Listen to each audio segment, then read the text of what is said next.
Along the Beltline caused serious delays this afternoon for drivers. We know it impacted a lot of people. This is what the Beltline looked like around 11:20 this morning.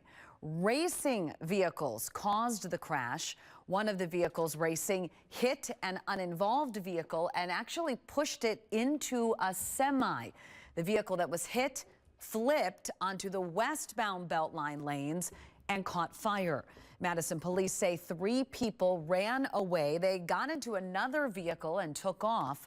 Police have not arrested anyone connected to this crash. We do know all lanes reopened as of about 1 this afternoon.